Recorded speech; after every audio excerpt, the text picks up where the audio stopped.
Hello everybody and welcome. In this video I'm going to show you how to mirror an image in Google Photos.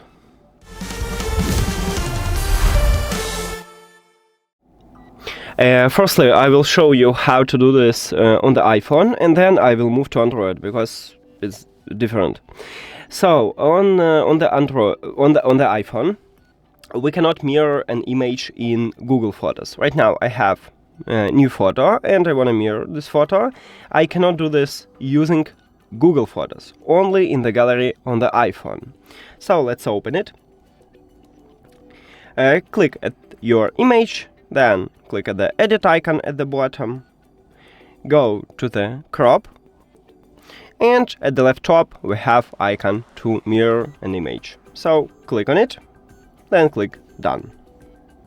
We just did it, but if we open Google Photos, you will see that it not replace this previous photo, the original one.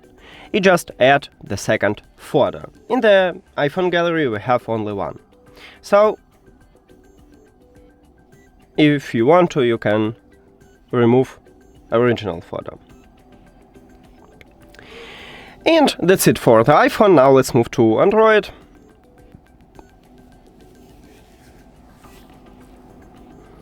On Android, open Google Photos application. We can do this in the application. Then select photo, what you wanna mirror. Let's say this one. Click at the edit. And right here we have icon to mirror, right here. So click on it and then click save as copy, but we can also I'm not sure that we can save it, not like a copy. So now we have it right here, right here. And that's it. Thank you for watching this video. If you found it helpful, please consider subscribing to the channel and leave the like on the video. See you later.